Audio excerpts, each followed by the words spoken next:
Building construction में हमारा जो नेक्स्ट चैप्टर रहेगा सरफेस फिनिशेस। तो सरफेस फिनिश क्या है इसके बारे में जानेंगे। अगर हम बात करें सरफेस फिनिशेस की, क्यों यूज़ करते हैं हम सरफेस फिनिशेस और जिनकी इम्पोर्टेंस क्या है, और डिफरेंट जो सरफेस फिनिशेस हैं उसके बारे में जानेंगे, उनके मेथड क्या है, उनकी क्लासिफिकेशन क्या है। और सबसे पहले बात करते हैं सरफेस फिनिश की। अगर हमारी जो कोई भी बिल्डिंग की कंस्ट्रक्शन कंप्लीट होती है तो कंप्लीट होने के बाद बहुत सारे जो डिफेक्ट्स हैं वो आ जाने की जो संभावनाएं रहती हैं बहुत ज़्यादा रहती हैं, क्योंकि वेदरिंग इफेक्ट्स बहुत ज़्यादा रहेंगे तो जो हमारी बिल्डिंग की अपीयरेंस है वो स्पॉइल हो सकती है। तो उसको बचाने के लिए हमें सरफेस फिनिशेस को जनरली अडॉप्ट करना पड़ता है, ताकि जो एक्सटर्नल और इंटरनल वॉल्स हैं बिल्डिंग की उसको एक्सपोज टू एटमॉस्फेरिक रहती हैं, तो उससे स्पॉइल होने से बचाया जा सके और उसकी जो अपीयरेंस है उसको इंक्रीज किया जा सके, उसकी जो एस्थेटिकल व्यू है उसको अच्छा बनाया जा सके। तभी हमें क्या जरूरत पड़ेगी, सरफेस फिनिशेस की जरूरत पड़ेगी। ठीक है जी। तो हम इंपॉर्टेंस की बात करते हैं। इंपॉर्टेंस क्या है सरफेस फिनिशेस का? इंपॉर्टेंस क्या इंपॉर्टेंस रहती है सरफेस फिनिशेस की जो हम प्रोवाइड करते हैं फॉर द बिल्डिंग। तो बहुत सारे जो अडॉप्टिंग करते हैं हम सरफेस फिनिशेस, तो उनकी इंपॉर्टेंस जो रहती है क्या रहेगी? To provide a cover to the defective workmanship, to provide a cover to a defective workmanship. ठीक है जी। तो डिफेक्टिव वर्कमैनशिप को कवर करने के लिए भी हमें सरफेस फिनिशेस की जरूरत पड़ सकती है। And create a smooth surface, and create a smooth surface. ठीक है जी। तो सर स्मूथ सरफेस प्रोवाइड करने के लिए भी हमें जरूरत रहेगी सरफेस फिनिशेस की। तो इंपॉर्टेंस रहती है सरफेस फिनिशेस हम क्यों प्रोवाइड कर रहे हैं। ठीक है जी। To improve the appearance of the building, to improve the appearance of the building,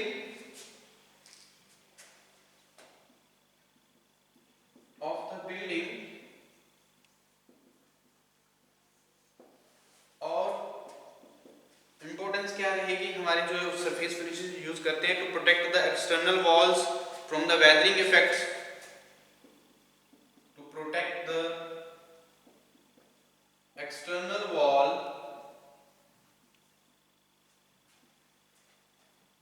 from the weathering effects, weathering effects. ठीक है जी। तो वेदरिंग इफेक्ट्स की वजह से जो एक्सटर्नल वॉल्स रहती हैं वो एक्सपोज टू एटमॉस्फेयर रहती हैं, क्योंकि उसकी वजह से जो उसकी अपीयरेंस है वो स्पॉइल हो सकती है, उसकी जो स्ट्रेंथ है वो डिक्रीज हो सकती है। उसकी वजह से उसको क्या करना है, प्रोटेक्शन प्रोवाइड करने के लिए हमें सरफेस फिनिशेस की जरूरत पड़ेगी। ठीक है जी। तो सरफेस फिनिशेस बहुत तरह की होती हैं, जैसे प्लास्टरिंग की बात करें, चाहे पेंटिंग की बात करें, या पॉइंटिंग की बात करें, तो ये सारी सरफेस फिनिशेस रहती हैं। ठीक है जी। और क्या है, अगर हम सरफेस फिनिशेस की बात करें तो क्या इंपॉर्टेंस रहती है? To protect decay of wood, to protect decay of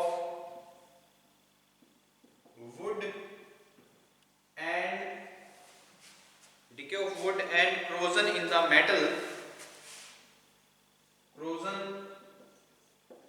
in the metal। ठीक है जी। तो क्योंकि हम पेंटिंग की बात करें या सरफेस फिनिशेस, बहुत सारे डिफरेंट टाइप्स के सरफेस फिनिशेस रहते हैं, वो हम चाहे हमारे सरफेसेस चाहे वुड का है चाहे स्टील का है, तो उसके अकॉर्डिंग हम यूज कर सकते हैं। तो स्टील को, हमारे जो मेटल है उसको कोरोजन से बचाया जा सकता है, और जो वुड है उसकी डिकेइंग होनी शुरू हो जाती है, बहुत सारे इफेक्ट आने शुरू हो जाते हैं, तो उसकी प्रोटेक्शन के लिए भी हमें सरफेस फिनिशेस की जरूरत पड़ेगी। ठीक है जी। अगर हम बात करें और क्या इंपॉर्टेंस रहेगी, अगर हमारे जो डेकोरेटिव इफेक्ट्स हैं उसको भी इंप्रूव करने के लिए भी हमें क्या करना होगा, इसकी जरूरत पड़ेगी सरफेस फिनिशेस की। To give decorative effects, decorative effects को भी इम्प्रूव करने के लिए हम क्या करना पड़ेगा, सरफेस फिनिशिंग की जरूरत पड़ती है। Making the surface hygienically good, clean, colourful and attractive बनाने के लिए भी हमें जरूरत पड़ती है। ठीक है जी। तो ये सारी इंपॉर्टेंस रहती है हमारे सरफेस फिनिशेस की, क्यों प्रोवाइड करती हैं। अब सरफेस फिनिशेस जो हैं, बहुत सारी जो सरफेस फिनिशेस यूज की जाती हैं बिल्डिंग्स में, ताकि जो हमारी बिल्डिंग है उसको एस्थेटिकली व्यू प्रोवाइड किया जा सके, स्मूथ सरफेस प्रोवाइड क्रिएट किया जा सके और कलरफुल बनाया जा सके और अट्रैक्टिव बनाया जा सके। तो कौन सी, अगर हम बात करें प्लास्टरिंग की जाती है, पॉइंटिंग की जाती है, पेंटिंग की जाती है, तो सारे के सारी सरफेस फिनिशेस की जाती हैं। ठीक है जी। तो हम बात करेंगे सबसे पहले पेंटिंग की, प्लास्टरिंग की। तो प्लास्टरिंग क्या होता है और क्यों करते हैं और क्या मेथड रहते हैं प्लास्टरिंग के, इसके बारे में जानेंगे। ठीक है जी। तो प्लास्टरिंग क्या होता है, क्या प्रोसेस है प्लास्टरिंग, इसके बारे में जानते हैं। Okay, plastering, the process of covering rough surface in the construction of various structure with a plastic material in the form of even to form an even, smooth and durable surface is referred as plastering। ठीक है जी। तो plastering क्या है, covering rough surface है, जो बहुत सारी जो स्ट्रक्चर हैं जो कंस्ट्रक्शन करते हैं उनके ऊपर एक कवरिंग प्रोवाइड की जाती है रफ सरफेस की with a plastic material in to form a even, smooth and durable surface. तो एक इवन, स्मूथ और एक ड्यूरेबल सरफेस प्रोवाइड करने के लिए हमें एक कवरिंग प्रोवाइड करते हैं, एक रफ कवरिंग प्रोवाइड करते हैं on the various types of structure. ठीक है जी। That is known as plastering. तो प्लास्टरिंग क्या है, the process of covering, the process of covering, the process of covering rough surface in the construction, rough surface in the construction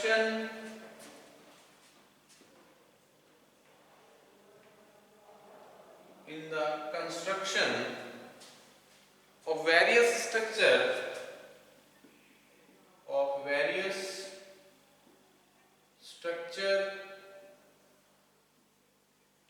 such as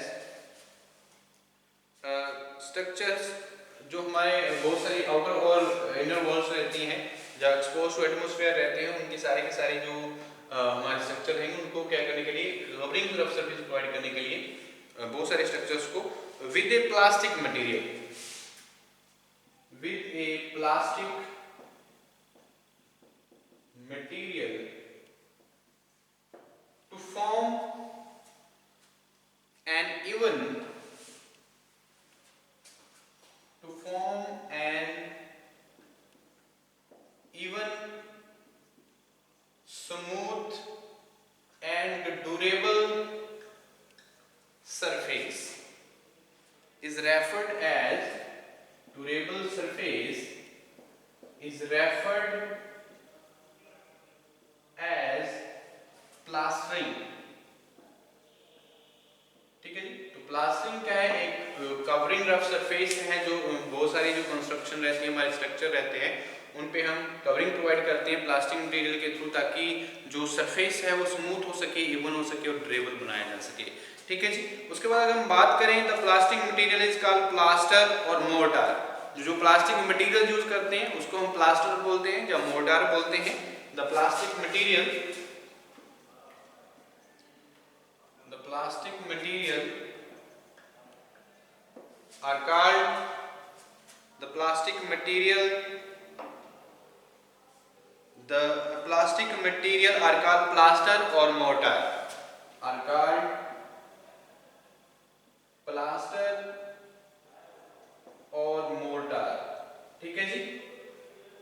तो mortar और plaster हम use करते हैं ताकि plastering की जा सके। जो हमारे क्या है, प्लास्टिक मटेरियल रहते हैं, तो कवरिंग सरफेस, तो ये हमारे एक फाइन पेस्ट बनाई जाती है, ताकि एक सीमेंट, सैंड और जो हमारे फैट लाइम है, जो सैंड है, जो सुर्खी है और जो बहुत सारे एडिक्वेट क्वांटिटी में हम क्या करते हैं, जो सारे के सारे मटेरियल्स को एक मिक्स जो एक हमारा जो मिक्स है तैयार किया जाता है, ताकि जो प्लास्टरिंग की जो स्ट्रेंथ है जस्ट उसको अच्छे से स्मूथली क्या किया जा सके, फिनिशेस किया जा सके। ठीक है जी।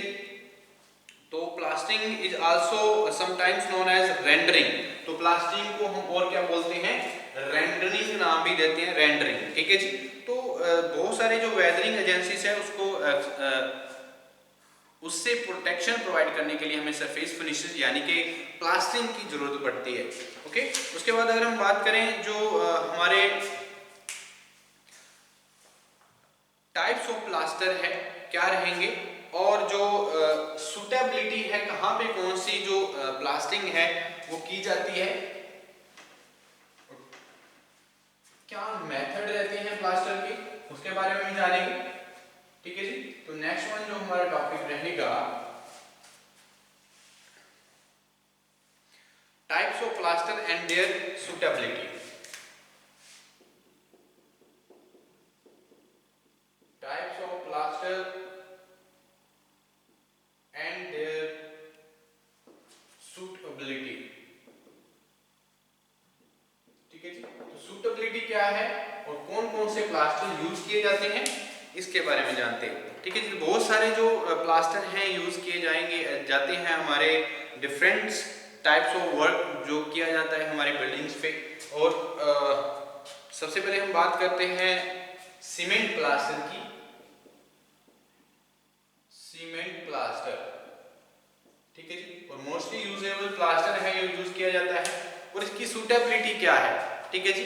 तो सीमेंट प्लास्टर जो है एक आइडियल प्लास्टर है फॉर द एक्सटर्नल वॉल्स। ठीक है जी। It is specially suited for damp conditions such as bathrooms, reservoir, water tanks, floors and coping etcetera.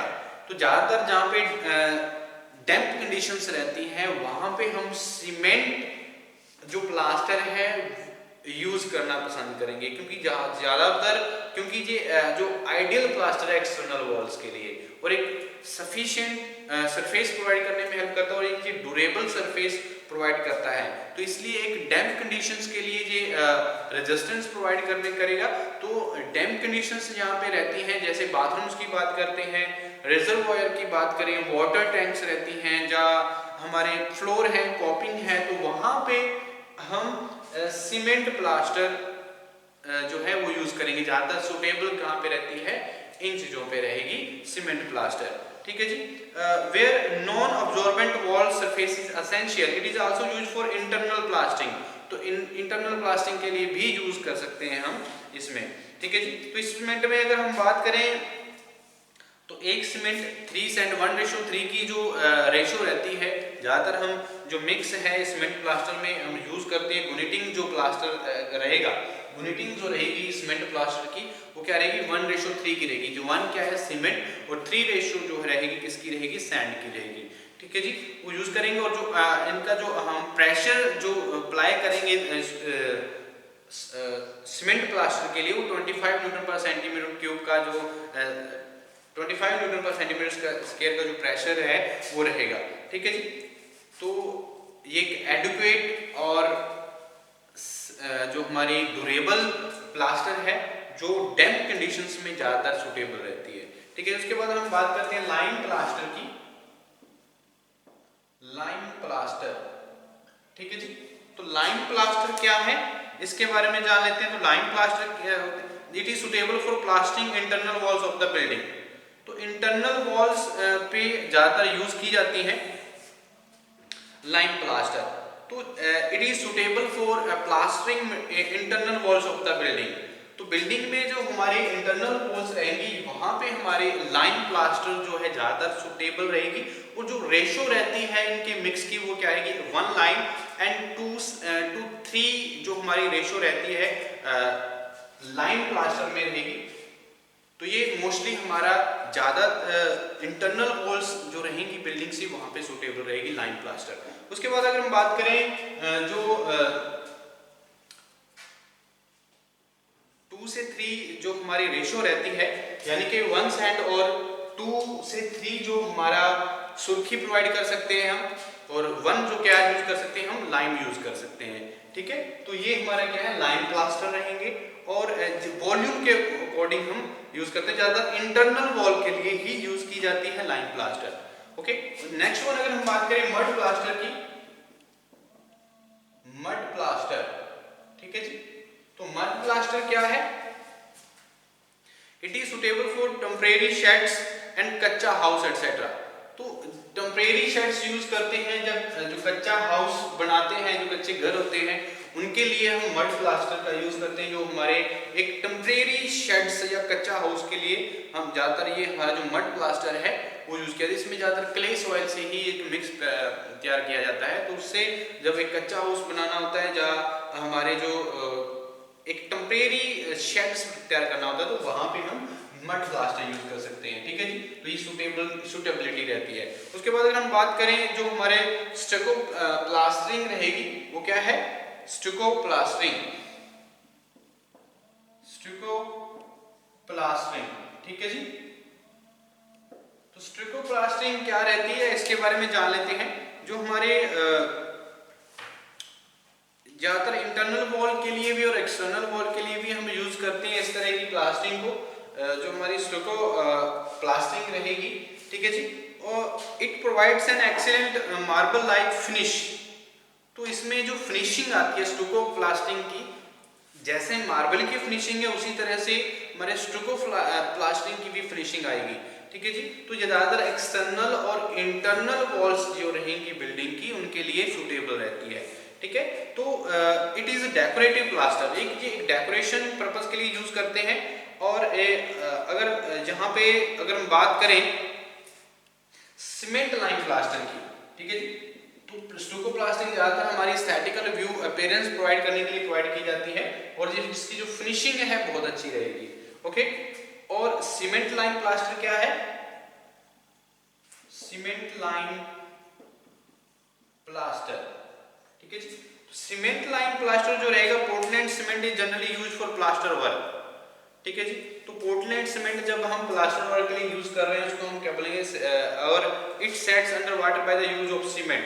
तो पोर्टलैंड सीमेंट जनरली यूज किया जाता है इस तरह की प्लास्टर के लिए, और एक सुटेबल अमाउंट में हम वाटर यूज करते हैं ताकि जो इसकी जो सेटिंग है वो हो सके। ओके, तो pure cement are difficult to work as such is not suitable for plastering. अगर हम प्योर सीमेंट ही यूज करते हैं तो जो प्लास्टरिंग करना बहुत ज़्यादा डिफिकल्ट रहता है। तो इसलिए हमें वर्केबिलिटी के लिए उसमें कुछ ना कुछ मिक्स करना होता है। ठीक है जी, ताकि अगर हम small amount of lime use करते हैं तो हमारी जो वर्केबिलिटी है वो बहुत अच्छी रहेगी। तो हम ओनली सीमेंट यूज करके जो प्लास्टरिंग है वो नहीं कर सकते, उसमें कुछ ना कुछ क्या है, कुछ अमाउंट में जो लाइम यूज करना पड़ेगा। तो जब हम लाइम यूज करते हैं कुछ अमाउंट में, तो उसको हम क्या बोलते हैं, सीमेंट लाइम प्लास्टर। ठीक है जी, तो 1:2:3:9 की बात कर लेते हैं। तो 1:1:6 की जो हम रेशो यूज करते हैं, 1:1:2, या 1:1 जो हमारे ज्यादातर यूज की जाती है 9:6। तो ये प्लास्टिक की जो मिक्स है यूज के सैंड, सीमेंट और लाइम की यूज कर सकते हैं। ठीक है जी, तो उसके बाद हम बात करें जो मुगल प्लास्टरिंग रहती है वो क्या है, मुगल प्लास्टरिंग।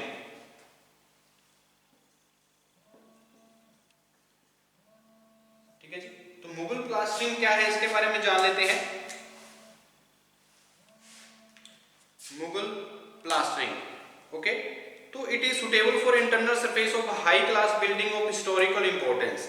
तो जो हाई क्लास बिल्डिंग्स रहती हैं, चाहे हिस्टोरिकल बिल्डिंग्स रहती हैं, उनके लिए प्लास्टरिंग जो की जाती है वो कौन सी टाइप की रहेगी, हमारी मुगल प्लास्टरिंग। ठीक है जी, तो it is suitable for internal surface of high class building. Internal surface जो है उसके प्रोवाइड का इंटरनल सरफेस को जो हमारे हिस्टोरिकल बिल्डिंग्स का रहेगा उसके लिए हम ज़्यादातर सुटेबल रहेगी मुगल प्लास्टरिंग। तो ये स्पेशल टाइप है एक, जिसमें लाइम प्लास्टर, सैंड, सुर्खी वगैरह यूज की जाती हैं मुगल प्लास्टरिंग के लिए। और आगे हम बात करें तो हमारा जो जिप्सम प्लास्टर है वो क्या रहेगा, इसके बारे में जान लेते हैं। Last one, gypsum plaster,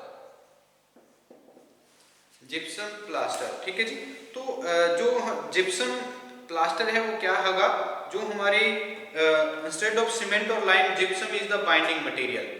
cement और लाइम की जगह पे हम क्या करते हैं, जब जिप्सम यूज करते हैं एज अ बाइंडिंग मटेरियल, तो एक प्रॉपर प्रोपोर्शन में फाइन सैंड यूज की जाती है। तो ज़्यादातर आर्किटेक्चरल जो हमारे फैंसी रहती हैं, या डेकोरेशन डिजाइन होता है वॉल या रूफ का, वहाँ उसके लिए हम जिप्सम सीमेंट और लाइम की जगह पे हम यूज करते हैं, तो डेकोरेशन पर्पज के लिए। और जहाँ पे हम फैंसी आर्किटेक्चरल चीजें बनाते हैं, तो वहाँ के लिए भी हम इस तरह की प्लास्टिक की जाती है।